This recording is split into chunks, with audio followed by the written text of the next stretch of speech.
No ar, a partir de agora, saúde e bem-estar. Entrevistas e assuntos relacionados à sua saúde, com dicas e informações especiais para que você tenha melhor qualidade de vida. Saúde e bem-estar. O programa saudável na internet.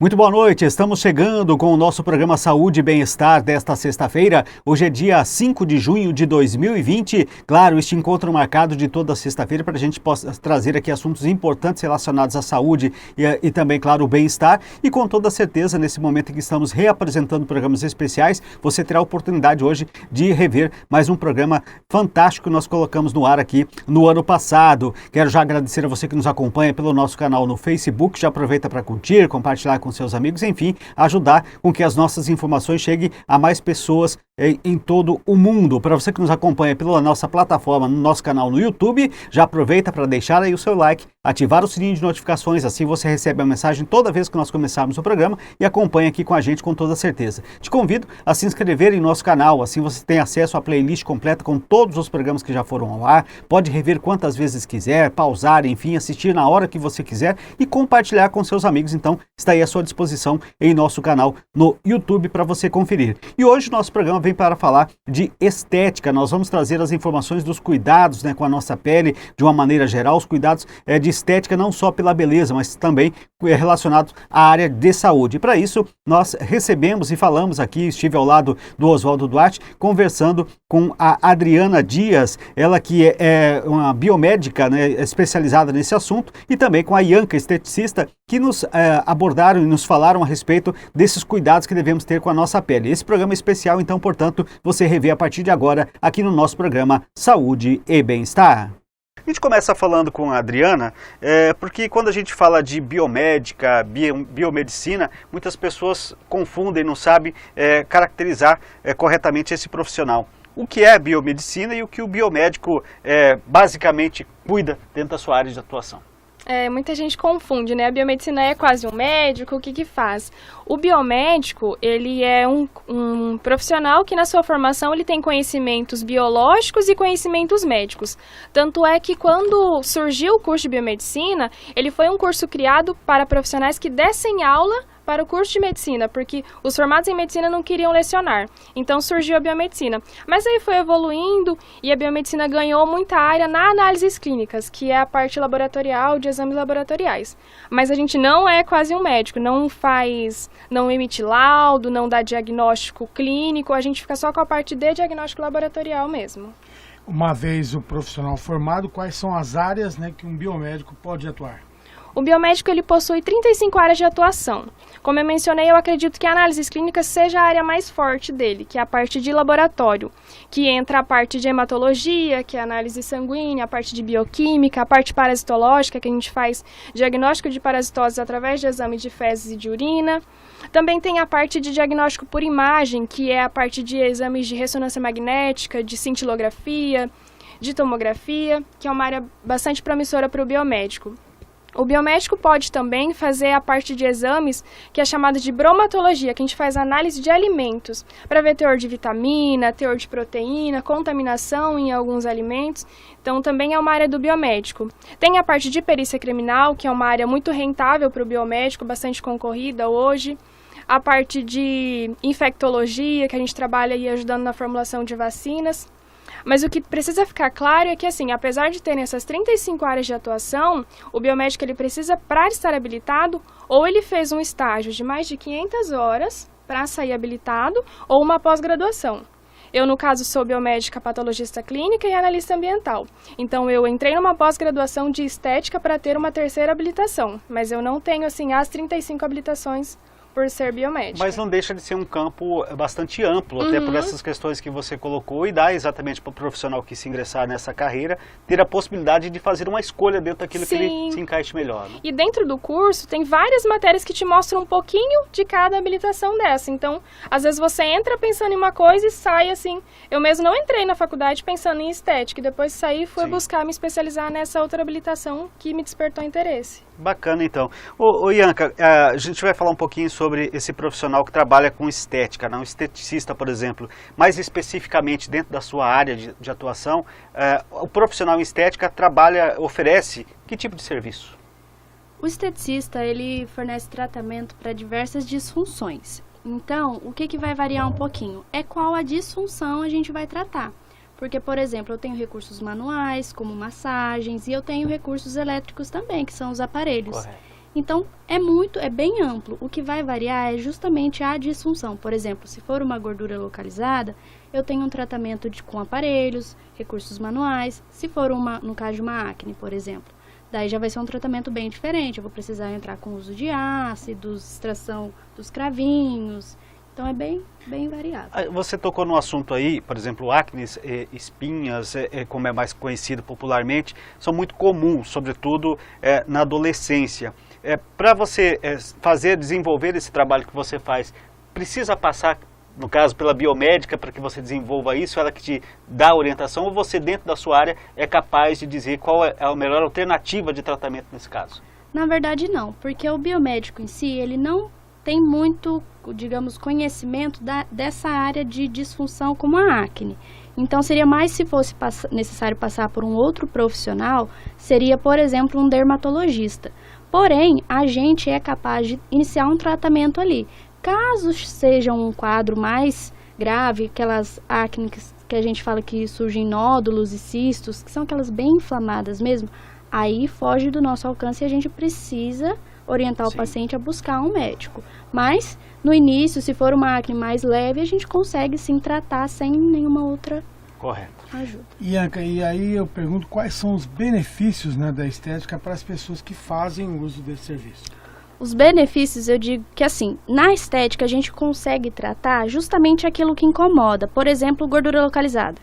É uma coisa que se você vai para academia, lá a atividade física não consegue entender que você quer melhorar justamente aqui na sua barriga, na região de abdômen, por exemplo.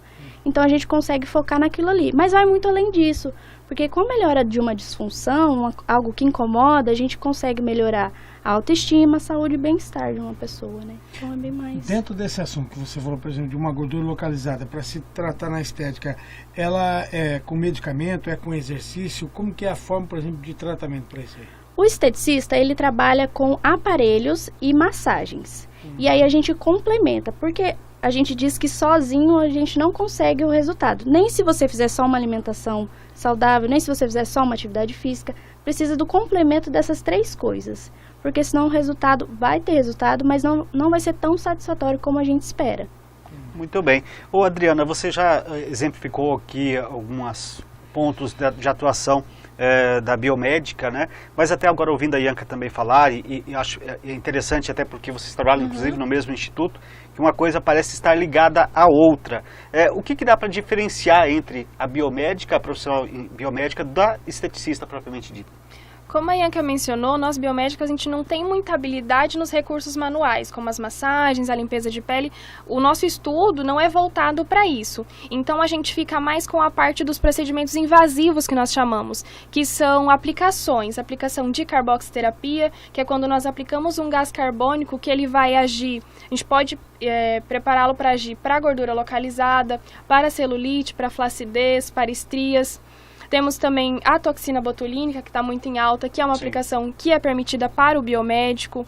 A aplicação de preenchimentos semipermanentes. A aplicação de enzimas, que também atuam para emagrecimento, só para gordura localizada.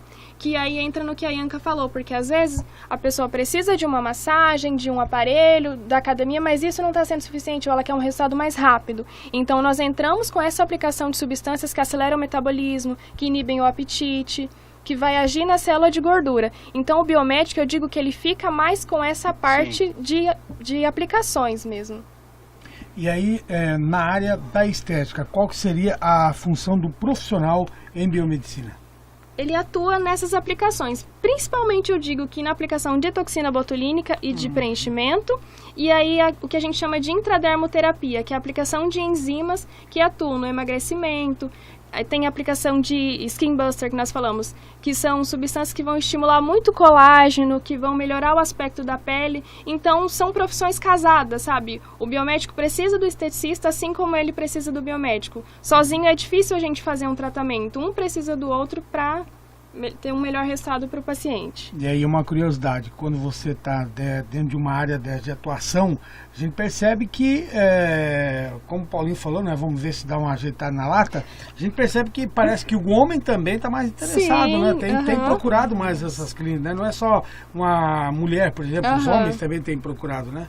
No início era bastante mulher que procurava, mas hoje não. Hoje os homens veem as mulheres se arrumando e tem uma grande procura também pela parte masculina. Lá na clínica mesmo, o público masculino cresceu muito e vem crescendo cada dia mais. Então, acabou aquela barreira que tinha, só mulher faz procedimento estético. Não, agora os homens também... Vão rompendo essa barreira e também acompanhado a isso, também a própria evolução, né, no tratamento estético, com novos produtos que ajudam também a tudo isso, né, e faz com que as pessoas hoje se preocupem mais também com o seu modo de beleza, porque isso também aumenta a autoestima também da pessoa, né? Uhum. E tem alguns casos que não é só estética, também é saúde, né, emagrecimento é saúde. Sim. O biomédico ele também faz aplicação em microvasos, que são aqueles vasinhos nas pernas que acomete muito as mulheres, né? Então a gente faz a aplicação de uma substância esclerosante que vai secar aquele vasinho. Então isso também é saúde, né? Melhora muito. Então deixou de ser taxado como estética, as pessoas procuram para melhorar a qualidade de vida mesmo. Tá certo, então. Esse é o nosso Saúde e Bem-Estar, né? Claro, como sempre, toda sexta-feira a gente traz assuntos importantes e hoje falando um pouquinho mais sobre essa área da biomedicina, falando um pouquinho de estética também, a junção destas duas funções que trabalham em conjunto, né? E claro, a gente traz sempre aqui na sexta-feira, temos também o nosso parceiro que está sempre com a gente e que faz parte também como patrocinador aqui do nosso Saúde e Bem-Estar. Claro, só poderia estar falando da Unimed Dourados, né? Sentir-se cuidado é poder contar com Unimed Dourados, é poder fazer parte das 40 mil vidas atendidas por mais de 400 médicos aqui no estado de Mato Grosso do Sul. Poder contar com a farmácia, laboratórios próprios e o ambulatório com agilidade em consultas médicas. Acreditar que este é o cuidado que você merece, porque cuidar de você, este é o plano há 40 anos da Unimed Dourados. A você que nos acompanha aí através do nosso canal no Facebook, lembro mais uma vez, aproveita, já marca os seus amigos, compartilhe com eles o nosso programa, ajude a chegar essas informações até eles também. E claro, a você que nos acompanha através do nosso canal no YouTube, deixe o seu like, ativa aí o sininho de notificações, assim você não vai perder nenhum programa, você vai ser informado toda vez que nós começarmos, toda vez que nós entrarmos no ar, ao vivo você acompanha aqui o nosso Saúde e Bem-Estar. E claro, também você pode aproveitar, se inscrever aí no nosso canal, acessar a nossa playlist completa desde o primeiro Saúde e Bem-Estar, sempre com um tema diferente. Você vai poder rever quantas vezes quiser estes programas. Este nosso programa também vai ficar à disposição aí nas nossas plataformas digitais para que você possa participar conosco também. E claro, lembro mais uma vez que você pode sugerir algum tema que você queira saber um pouco mais, aprender um pouco mais, assim como nós estamos tendo esta oportunidade, você pode deixar aí a sua sugestão através dos nossos comentários, tanto no Facebook, como aí também no nosso canal no YouTube. Quero falar com a Ianca agora novamente aqui no nosso Saúde e Bem-Estar, né, e questioná-la aí a respeito de um questionamento que os nossos ouvintes têm feito também a nós nos nossos programas. Qual é o tratamento mais procurado pelas pessoas hoje em dia relacionado à estética? Assim, os procedimentos faciais, eles aumentaram a busca. Então, a gente tem muita procura por tratamentos de manchas, linhas de expressão, porém, o mais procurado continua sendo o tratamento para gordura localizada. E aí, Ianca, dentro desse assunto, a gente sabe que com o crescimento que a gente está falando aqui, muitas pessoas têm buscado usar produtos cosméticos que muitas vezes de origem até desconhecida, né? E aí a gente pergunta assim, quais são os riscos do mau uso de produto dessa forma? Os produtos e cosméticos, eles passam por um critério de produção estabelecido pela Anvisa, que visa exatamente isso, que é reduzir os riscos que esses produtos podem causar. Porém, mesmo esses produtos que têm o registro na Anvisa, eles se usados de uma forma inadequada, eles podem trazer riscos. Então, quando a gente usa um produto que não se conhece a procedência, a gente precisa ter uma atenção muito maior. Justamente por isso, porque a gente não sabe como ele foi produzido, se esse produto pode estar contaminado, a gente não sabe a composição. Esses produtos eles podem conter substâncias que causam desde uma pequena alergia até um produto cancerígeno, como, por exemplo, o formol, que a gente vê muito nas formulações usadas para alisamento de cabelo. Então, é bem... Mas é sempre um risco, até porque a gente vive aqui, está numa região muito próxima de fronteira, das pessoas irem até o país vizinho, trazerem produtos de lá, que não tenham conhecimento exatamente de como esse produto foi formado, né? Exatamente, e sem contar que cada tipo de pele precisa de um produto específico. Então, a gente precisa de uma orientação para usar o produto de forma adequada. Então, uma dica até para o pessoal, sempre que for usar um produto que nunca se utilizou antes, passar numa outra região, uma região bem pequenininha, e deixar agir de um dia para o outro, para justamente ver se ele pode causar algum tipo de alergia ou algum outro problema. Tá certo. Adriana, você disse agora há pouco que quando a gente falava, para tentar entender um pouquinho o que a biomédica faz e dentro do que ela pode dizer, e você para deixar bem claro que não é quase uma médica, mas também existem alguns fatos, e por mais que você faça o exame mais patológico e tal, mas a gente pode dizer que um biomédico, dentro desse trabalho de quem te procura lá, você consegue diagnosticar, por exemplo, dentro daquilo que ela foi em busca lá, qual que é, e daí depois orientar qual que seria o melhor tratamento para ela? Você diz a questão de exames laboratoriais. Exames laboratoriais. Nós, normalmente, não temos muito contato com o paciente, porque sempre vem encaminhado pelo médico os exames que ele vai precisar fazer. Então, às vezes, a gente nem sabe quem é o paciente. Você recebe a amostra e realiza. Agora, quando o paciente procura o laboratório perguntando assim, quais exames que eu posso fazer para a seguinte situação? Aí nós fazemos, mas a gente não pode dizer qual é a doença. Entendi. Nós damos assim, isso está alterado, está com padrões de glicemia alterado, de colesterol. Mais criteriosa em cima de mas dados, nós não podemos laudar. Isso fica a critério do médico mesmo. Isso também varia porque a gente não pode levar em conta só aquele resultado do exame. Tem N coisas que contribuem para o diagnóstico de uma doença. Entendi. Às vezes, quando a gente trabalha num laboratório pequeno, eu faço o exame de hematologia, o exame de bioquímico, de parasitologia, mas quando está no laboratório grande, é setorizado. Então, eu tenho resultado só da hematologia. Eu não posso dizer que só aquilo ali alterado é tal doença. Às vezes, um outro parâmetro, como a Ianca comentou, é muito importante. Então, o médico, com todos esses exames, que vai laudar o que o paciente tem. A acupuntura, ela está entre as especialidades, digamos assim, da biomedicina, né? Uhum. Como está hoje a utilização desta prática, né, pelos pacientes? Aumentou o número de adeptos, a alternativa de tratamento? Como é que está hoje a acupuntura? A gente ouve falar muito, né? Recentemente tivemos até uma matéria preocupante ali no Fantástico, né? Como é que está hoje aqui? Tendo em vista que a acupuntura é a inserção de pequenas agulhas para estimular terminações nervosas em locais já pré-definidos, para estimular o seu cérebro a liberar substâncias que sejam analgésicas, ela vai melhorar a dor. Mas assim, ela não é para tratar alguma disfunção neurológica, cardíaca, é para algo mais brando. Para estresse, para dor muscular, para depressão. Esses casos são procuras da acupuntura. Então, a gente acredita que ela está sendo mais procurada porque hoje nós temos muita resistência a medicamentos. Pelo fato da população estar usando muitos medicamentos, a gente vem criando uma resistência. É o que a biomedicina estuda muito, essa parte microbiológica, a resistência a medicamentos. Então, ela está, sim, sendo mais procurada por conta disso, de ser, assim, uma alternativa de tratamento de uma forma sem medicamentos. E aí, dentro desse assunto, vocês sofrem muito, por exemplo, que a gente, como eu disse, né, eu vi uma reportagem recentemente, infelizmente, surgimento de muitas clínicas, né, oferecendo a acupuntura. Uhum. É interessante deixar um alerta para aqueles que são adeptos, que querem fazer um tipo de tratamento, que procurem um lugar apropriado e também habilitado para isso, né? Porque tem muitos curiosos aí. Sim, também, né? E precisa de toda uma regulamentação legal para poder abrir qualquer estabelecimento que vá trabalhar principalmente com agulha, porque hoje tem muita contaminação que pode ser levada, então precisa se estar atento a isso, sabe? Que seja um local devidamente legalizado, que conheça a procedência do material que usam, que é realmente estéril, descartável, né, no caso de agulhas. Não, você pode ir para amenizar alguma coisa e arrumar um problema maior. Exatamente. Ô Ianca, talvez das grandes preocupações de quem cuida muito da sua estética, preocupado com a sua beleza, e quando a idade vem chegando, com elas vêm as chamadas rugas, né? E aí eu queria te perguntar o seguinte, a ginástica facial, ela é suficiente para ajudar aí na prevenção e na amenização desse problema, ou precisa de algo um pouco mais complexo? A ginástica, isso varia um pouquinho, até porque os estudos sobre a ginástica facial ainda não estão muito aprofundados.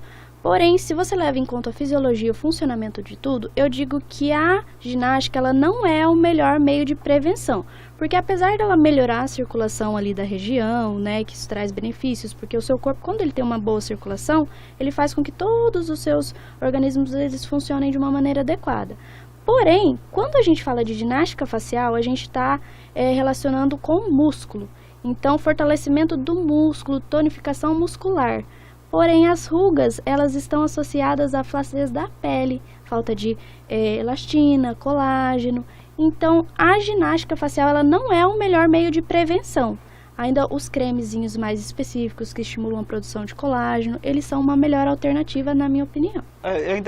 Eu ouço muitas pessoas dizendo que água também é muito bom, a hidratação. O quanto para a estética o consumo da água, de líquidos, ele é importante, ajuda ou isso não influencia absolutamente nada, existem outros fatores? Extremamente importante, porque a água ela é básica para o funcionamento do nosso organismo e de todas as funções. Então, se você toma o mínimo de água, então aquilo lá vai ser para funções básicas, respiração, para sua transpiração. A pele vai ser a última a receber os benefícios daquela água, se você toma em pouca quantidade. Sim. Então você precisa tomar a quantidade adequada para todas as funções do seu organismo estarem em dia e aí nutrir a sua pele também.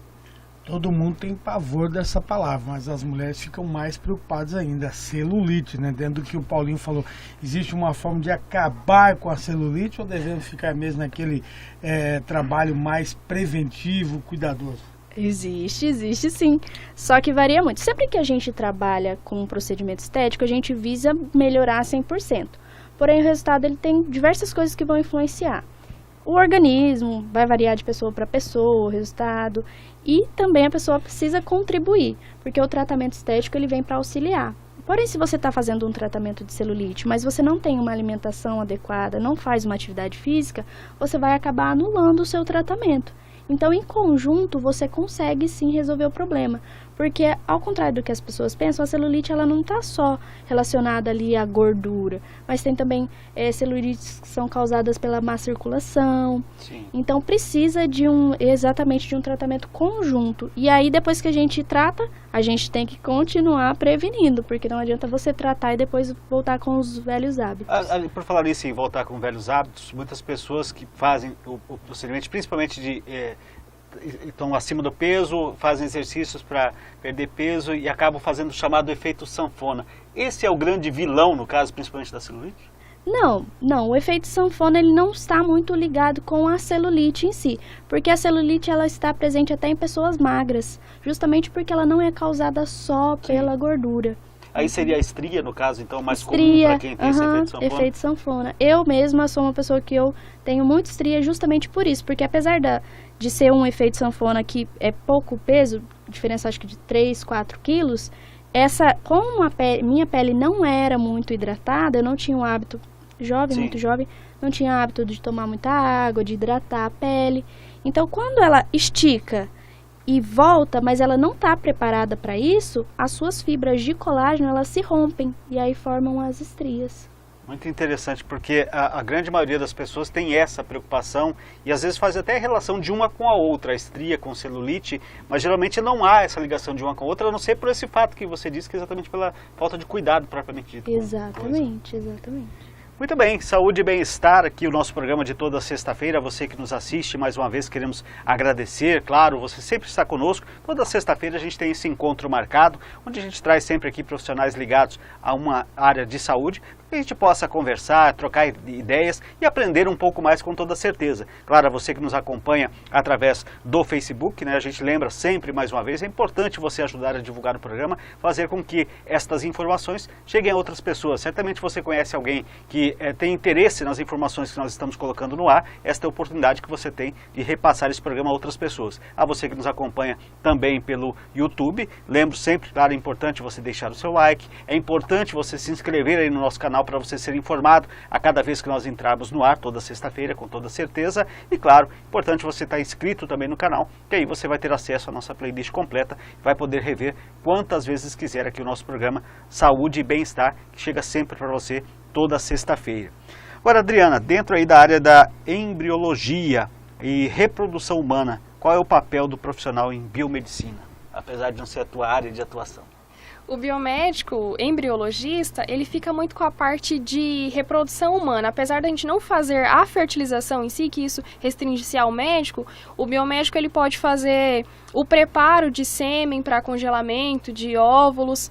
É muito utilizado quando a pessoa vai passar por algum procedimento como a quimioterapia que pode levá-lo à infertilidade. Então as pessoas buscam congelar óvulos, congelar sêmen para posteriormente ao tratamento poderem engravidar. A questão do espermograma também o biomédico embriologista faz, porque muitas vezes, antigamente isso era, né? Tem problema para engravidar, o problema é na mulher, né? Mas o homem, ele pode sim ter problemas, não só de não produção de espermatozoide, mas de má qualidade. Então, o biomédico, ele atua muito nisso, sabe? Nessa parte de realizar, para ver como está a vitalidade desses espermatozoides, a qualidade dos mesmos, para poder engravidar. A gente... Pode perguntar. Não. O biomédico, então, ele fica muito nisso, sabe? Em todo o preparo antes da inseminação, Sim. O biomédico que faz. Tem o papel fundamental que é exatamente para dar esses parâmetros que vai ajudar exatamente lá no Isso, processo então o seguinte. biomédico ele ajuda muito o médico. A gente não é quase um médico, mas ajuda em várias funções do médico. E aí, falando um pouquinho sobre toxicologia, como um biomédico pode trabalhar nessa área? O biomédico toxicologista, ele pode fazer análise de substâncias, até cosméticos, fármacos, que podem ter alguma toxicidade, ele faz essa análise. A gente faz análise de metais pesados, porque hoje muitos defensivos agrícolas podem estar acumulando metais pesados, então a gente faz essa análise. Faz análise de fármacos que às vezes eram bons ainda, mas hoje pode estar causando toxicidade para alguns organismos, então o toxicologista ajuda nisso. E uma área que cresce muito na toxicologia é a perícia criminal. Então o biomédico, ele pode fazer a coleta de material biológico na área do crime, quando acontecer algum crime, né? Pode fazer análise de sêmen quando o crime for de procedência sexual. Então o biomédico é uma área muito promissora para o biomédico, mas muito concorrida também, porque é bem difícil. Agora, Ianca, a gente falou agora há pouco aí sobre espinhas, e eu quero voltar a retomar esse assunto, porque é uma das coisas talvez mais comuns aí entre a população, e aí às vezes as pessoas têm o costume de tirar propriamente essas espinhas por conta própria, e acaba ficando aquelas manchas no rosto, né? Como é que pode ser feito? Existe a possibilidade dessas manchas serem retiradas posteriormente, ou a pessoa vai estar condenada a sempre estar tendo que usar um cosmético para disfarçar essas manchas? Existe tratamento sim. A gente tem algumas opções que utilizam ácidos, que são substâncias que vão causar uma descamação da pele. Existem substâncias, procedimentos como microagulhamento, que também vão tratar. Existem diversos tratamentos. Porém, a gente ainda fica com a prevenção. Por quê? Não é só quando você vai ali e quer retirar aquele cravinho que está incomodando ou aquela espinha que causa uma mancha. Existem pessoas que vão ter manchas que a gente chama de hipercromia pós-inflamatória. Uma acne é um processo, uma espinha é um processo inflamatório. Então, mesmo que você não retire, depois que ela vai cessar, vai sumir ali, pode ser que você tenha uma manchazinha. Então, não vale a gente tratar só a manchinha. Se você ainda apresenta acne, você precisa tratar a disfunção. Senão, vai continuar naquele ciclo de E esse processo de retirada pelas pessoas pode ser recomendado ou não deveríamos tirar, por exemplo, a força, a espinha do rosto? Não deveríamos, porque além de causar mancha, você pode causar uma contaminação ali. Qualquer lugarzinho que tenha ali sangue é uma porta de entrada para micro-organismos, bactérias, e não é algo simples que todo mundo que fizer vai ter, porém pode causar uma contaminação muito grave. Você sabe dizer, por exemplo, as espinhas, normalmente as piores costumam aparecer em lugares pouco comuns ou mais difíceis, entre aspas, de serem retiradas, que é muito próximos à região de nariz, dentro da orelha, por exemplo, né? Porque essas regiões do corpo são mais propícias a receber esse tipo de Porque são regiões que têm maior número de glândulas sebáceas, ou seja, o sebo, ele é uma fonte, ele é um alimento para a bactéria. Então, onde tem mais glândula é onde vai mais aparecer, região de nariz, às vezes tem pessoas que têm a testa muito oleosa, então vai aparecer ali na testa, orelha, que é uma região muito oleosa também, então é exatamente por isso. A gente percebe que ela dá tanto para um adulto como numa criança, né? Vamos dizer assim, mais na adolescência. Mas por que a incidência maior é da adolescência? Eu sempre tive essa curiosidade. Por conta dos hormônios. Naquela alteração hormonal muito grande que tem na fase da adolescência, ela vai propiciar o surgimento da acne. E eu não sei se você já notou, mas os meninos geralmente têm mais, por conta da testosterona, que é um dos hormônios responsáveis pelo surgimento da acne. Então é exatamente por isso. Interessante. E a flacidez? As mulheres também ficam muito preocupadas com a flacidez. Ela, dentro da estética, tem procurado para melhorar isso daí. Tem alguma área da flacidez que não é recomendado fazer algum tipo de tratamento? A única área que a gente fala que não tem tratamento é a região íntima masculina. De resto, a gente tem tratamento em todas as áreas. O que vai diferenciar, o que vai diferir, é exatamente a alternativa que você vai escolher. Por exemplo, a gente tem um aparelho chamado radiofrequência, que a contraindicação dele são implantes metálicos. Então, se você tiver um implante metálico na sua perna, você não vai poder tratar na perna. Pálpebra móvel, você também não pode usar esse aparelho, porém você tem outra alternativa. Então, ela vai ficar mais restringida, assim, a contraindicação da alternativa que você vai utilizar para tratar a flacidez. Entendi. Adriana, você falou da importância, né, do trabalho do biomédico na área da genética, né? E todos nós sabemos que às vezes a gente acaba herdando algumas doenças dos nossos avós, dos nossos pais. O quanto o DNA é importante, por exemplo, na avaliação do biomédico para detectar possíveis doenças nas pessoas? O DNA ele é a base para a formação do ser humano, seja para as qualidades ou para alguma possível doença que possa vir. Então, o biomédico, eu até esqueci de mencionar na parte da embriologia, a gente consegue fazer o diagnóstico de algumas doenças embrionárias para saber se a criança vai surgir com alguma doença. Então, quanto à transmissão aí, dos pais, até de avós, é porque a criança ela precisa receber os genes doentes ou saudáveis dos pais. Tudo que acontecer com a criança vai vir dos pais. Então, algumas doenças, elas são as doenças que nós chamamos de doenças dominantes, que o gene que o pai ou a mãe vai transferir para a criança, basta o pai ou a mãe estar doente que ela já vai manifestar a doença. Que até tem uma doença que chama polidactilia, em que a criança nasce com mais de 5 dedos. Ela é uma doença que, se apenas o pai ou a mãe for doente e transmitir o gene para a criança, ela já vai nascer doente. Entretanto, nós temos outras doenças que chamamos de doenças recessivas, que é como se fosse uma doença mais fraca, em que o gene da doença ele é mais fraco. Então, para a criança manifestar essa doença, ela precisa que venha um gene doente do pai e outro da mãe. Só assim ela vai manifestar essa doença. Então, a gente não pode dizer assim que se o pai for doente, a criança necessariamente vai ser. Isso depende muito da força do gene, digamos assim. E algumas doenças que são passadas, às vezes, dos avós, os pais não tiveram e os netos, no caso, têm. É porque são doenças que eu disse recessivas. Às vezes, os avós tinham e passaram o gene fraco para o pai. Então, ele não manifestou. Mas quando um pai com gene doente e a mãe com gene doente passa para o filho, ele pode herdar uma doença que era somente dos avós. Então, tem tudo isso. Mas o DNA, ele não quer dizer também que a criança vai nascer com uma doença só porque veio do pai ou da mãe. Nós temos as doenças que são doenças de alteração de cromossomo, como a síndrome de Down. Ela não precisa vir do pai ou da mãe. Na formação da criança, ela teve ali uma alteração de cromossomo e nasceu doente. Então... Deixa eu só fazer um parênteses, até porque você tocou uma importante da síndrome de Down e que chama bastante atenção exatamente por isso, porque às vezes você não observa ninguém na família, a pessoa tem. Mas digamos que algumas pessoas que têm síndrome de Down tenham filhos.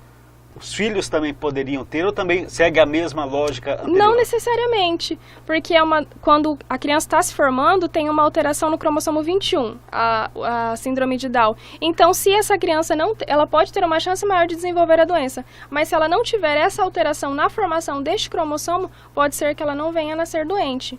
Então nós dizemos muito que o gene, ele está diretamente ligado com o meio também que a pessoa vive. Porque algumas pessoas ela têm o gene do câncer, por exemplo. Mas alguém que tem o gene de câncer de pulmão, que não fuma, que não se expõe a fontes de poluição, ela não necessariamente vai desenvolver a doença. Então, o meio em que o ser humano está inserido diz muito sobre as doenças que ele vai expressar.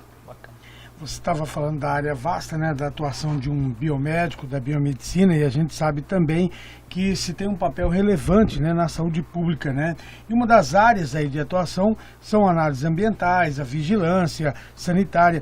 Um biomédico que atua nessa área, qual seria a sua principal atribuição dentro dessas áreas aí de atuação? O biomédico, o analista ambiental, ele faz análise de água, ar e esgoto. A gente só não faz análise de solo, mas essas análises a gente faz de contaminação de rios. Eu mesmo que sou analista ambiental, às vezes a água do Rio Dourados que vai vir para a cidade, ela precisa passar por vários parâmetros de avaliação. Então o biomédico faz essas análises. Ele faz também análise de ar, que está muito relacionada à saúde pública. Algumas doenças que podem ter veiculação pelo ar. Então, o biomédico também atua nisso. O biomédico analista ambiental, ele trabalha muito na parte de gerenciamento de resíduos. Porque hoje todo estabelecimento que gere algum resíduo de saúde, seja uma clínica de estética, um hospital, um laboratório, ele precisa de um plano de gerenciamento. E é o biomédico que faz esse plano de gerenciamento. A gente também pode fiscalizar, junto a órgãos ambientais, esses estabelecimentos. Então, hoje a análise ambiental é uma área muito preocupante, né? E o biomédico atua muito nessa questão ambiental. Aí dentro da sua experiência, até quando você disse sobre a análise de água, por exemplo, e essa talvez seja uma das grandes preocupações de todas as pessoas, com as cidades se expandindo, crescendo e cada vez mais a gente tendo que fazer o uso das águas. Hoje a gente pode dizer que a gente vive um momento em que é mais crítico com relação à qualidade da água que a gente consome, independente de ser Dourados, mas do país de uma forma geral. É crítico por causa do ser humano mesmo, né? Que às vezes faz despejo no rio, que aí o biomédico, ou seja, quem estiver tratando essa água, vai ter muito mais trabalho. Porque um rio muito mais contaminado, a gente precisa passar por muitos mais parâmetros de avaliação para essa água vir. Lá na estação de tratamento de água, seja daqui ou de qualquer lugar, a água só sai de lá quando ela passou por todos os parâmetros que são permitidos para o consumo. Então, quanto mais contaminada essa água tiver, mais tempo ela vai demorar para vir e talvez venha em menor quantidade por conta disso, né? Agora, um assunto interessante que eu tenho percebido que eu não sei se no passado não tinha, mas hoje tem mais preocupação, é justamente com esses parâmetros ambientais, por exemplo, de um local, uma estética, uma clínica dentária, um consultório. Antigamente não tinha isso, hoje a gente percebe maior número. Avançamos bastante, hoje ainda preocupa talvez a falta do cuidado de algumas empresas que atuam nesse ramo. Ainda existem algumas empresas que não têm esse cuidado ambiental, porque hoje não é só separar o lixo certinho lá para a vigilância chegar e ver que está tudo ok, é o despejo no meio ambiente. É isso que o analista ambiental se preocupa muito, como que vai ser feito a destinação. Quando eu comentei sobre o plano de gerenciamento de resíduos, a gente cuida da parte de segregação, que é dentro do estabelecimento, como que vai ser separado, onde tem lixo contaminado, lixo com sangue, essas coisas, né? Tem o lixo contaminado, lixo comum, mas eu preciso ter certeza de que ele vai ter o seu destino correto, ele precisa ser incinerado, ele não pode ir para um aterro comum. Então, hoje a fiscalização aumentou muito com relação a isso por conta dessa preocupação com o meio ambiente que vem crescendo. Mas ainda existem algumas clínicas que burlam e mas isso está bem melhor, né? Porque, por exemplo, a gente tem empresas especializadas que recolhem esse lixo para dar o destino correto, a destinação correta. Agora, Ianca, quem nos assiste nesse momento e já ouvindo tudo aquilo que a gente falou aqui ao longo do programa, né? Quando a gente fala de estética, e vai muito além da questão de beleza, mas como disse também a Adriana, você também já colocou muito bem, tem a questão de saúde, isso tudo envolvido, né? Algumas pessoas que às vezes têm vergonha de participar de algumas atividades sociais, exatamente por algum problema que tenha de pele, por algum problema que tem. Ou seja, hoje a estética também está bastante avançada no sentido de dar qualidade de vida também para as pessoas, né? Exatamente. Nós esteticistas, a gente tem uma luta muito grande justamente porque a gente quer que a estética ela faça parte da saúde pública. Justamente por isso. As pessoas elas não têm noção de como, de repente, uma pessoa que está acima do peso, aquilo influencia na vida dela. Então isso pode acarretar problemas psicológicos muito graves. Então deixou de ser algo só pela estética, beleza mesmo. Se a gente analisar, por exemplo, apesar de não ser explícito isso, mas uma pessoa, por exemplo, vamos colocar uma situação que vai em busca de estar no mercado de trabalho, fazer uma entrevista de emprego. Chegar para fazer uma entrevista, se não tiver com a pele bem cuidada, uma pele maltratada, diante de outra pessoa que chega nessa situação, quer queira ou quer não, isso pode fazer diferença. Independente da beleza, porque a beleza ela é muito relativa, depende de quem está vendo, da forma como está vendo. Mas esses cuidados que a pessoa deve ter é importante também nesse sentido, né? É muito importante. A gente sabe que não adianta, se você vai fazer uma entrevista, de repente se você, não sei, vai trabalhar numa recepção, se você estiver acima do peso, se você tiver uma pele que não tá legal, as pessoas, elas levam isso muito em consideração, apesar de não falar, é lógico, levam muito em consideração. Não deveria, mas a gente sabe que isso Exatamente. informalmente acontece, É um por isso é importante preconceito, as né? pessoas também terem esse cuidado.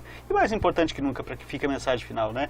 É importante a pessoa se sentir bem, né? Consigo mesma. É o que eu falo, exatamente isso. Se a pessoa tá ali, eu cito o sobrepeso porque é o caso mais comum que a gente tem.